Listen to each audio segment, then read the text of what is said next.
దేవునామానికి స్తోత్రం కలుగును గాక. ఈరోజు మరొక దైవానుసారమైనటువంటి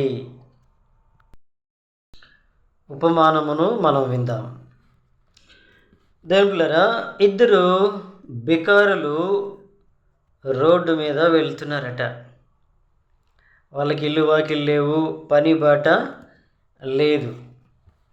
అయితే ఉద్యోగం సద్యోగం లేకుండా వాళ్ళు రోడ్డు మీద బికారులై తిరుగుతూ ఉన్నప్పుడు ఒకరు అనుకున్నారంట, అరే ఒకడు అన్నాడంట, నేను ఇతరుల మాట విని ఉంటే ఇలా బికారిలాగా ఇల్లు వాకిలు లేకుండా, ఉద్యోగం లేకుండా, పని బాట లేకుండా రోడ్ల మీద తిరిగేవాడిని కాదు అని చెప్పానంట. రెండోవాడు కూడా అన్నాడంట, అరే బాగుంది నువ్వు చెప్పింది, ఇతరుల మాట నేను వినడం వల్ల ఈ విధంగా ఇల్లు వాకిలు లేకుండా రోడ్ల మీద ఈ విధంగా తిరుగుతున్నాను, ఉద్యోగం లేదు, ఏమి లేదు, ఈ విధంగా తిరగవలసి వచ్చింది, ఇతరుల మాట వినడం వల్ల నాకు ఈ గతి పట్టింది అన్నాడంట. వాస్తవమే దేవుని పిల్లరా,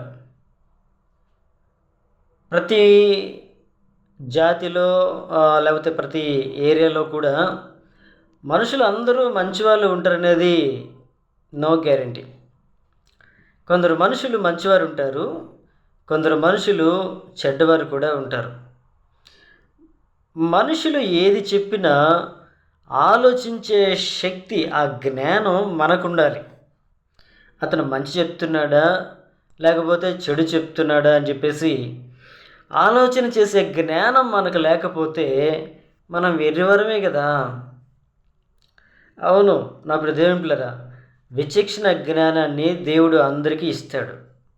దేవుని వద్దకు వస్తే ఆయన మంచి చెడు ఏదో తెలియచేస్తాడు.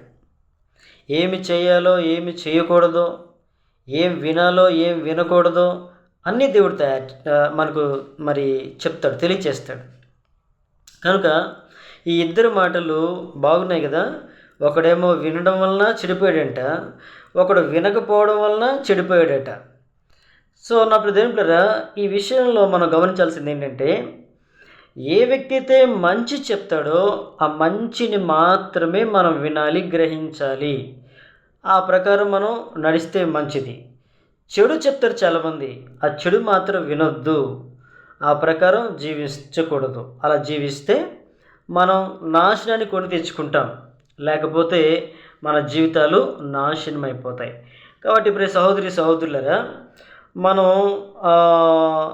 మంచి ఏది చెడు ఏది అని తెలుసుకోవాలి అంటే దేవుడు మాట్లాడుతున్నాడు ఒక మాట చూడండి. హోషేయ గ్రంథం 6:1 మనం యెహోవా యొద్దకు మరులదము రండి, ఆయన మనల్ని చీల్చివేసాను, ఆయనే మనల్ని స్వస్థపరచును, ఆయన మనల్ని కొట్టెను, ఆయనే మనలను బాగు చేయను అని హోషేయ గ్రంథంలో మనం చూస్తూ ఉన్నాం.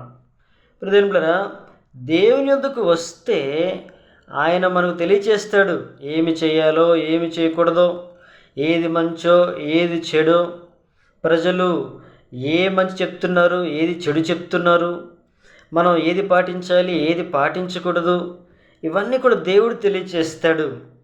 ఆయన యొద్దకు వస్తే ఆయన ఎంత మాత్రమును కూడా త్రోసివేసేవాడు కాదు. నువ్వు పనికిరాని పాత్రవైనా ఆయన పనికొచ్చే పాత్రగా మలుస్తాడు. అందుకే ఆయన జిగట మన్ను తీసుకొని ఆయన పాత్రగా మలిచాడు మనలను. కాబట్టి ఆయన పరమ కుమ్మరి. నువ్వు ఏ విధంగా వాడబడాలో, ఏ పాత్రగా వాడబడాలో ఆయనకు తెలుసు. కాబట్టి పరమ కుమ్మరైన దేవుని యొద్దకు మనం వస్తే ఆయన మనలను మంచిగా పనికొచ్చే పాత్రగా తయారు చేసి తనకు ఏ పనిలో మనం ఉపయోగపడతామో ఆ పనిలో దేవుడు మనల్ని వాడుకుంటాడు. ఆయన త్రోసివేసేవాడు కాదు.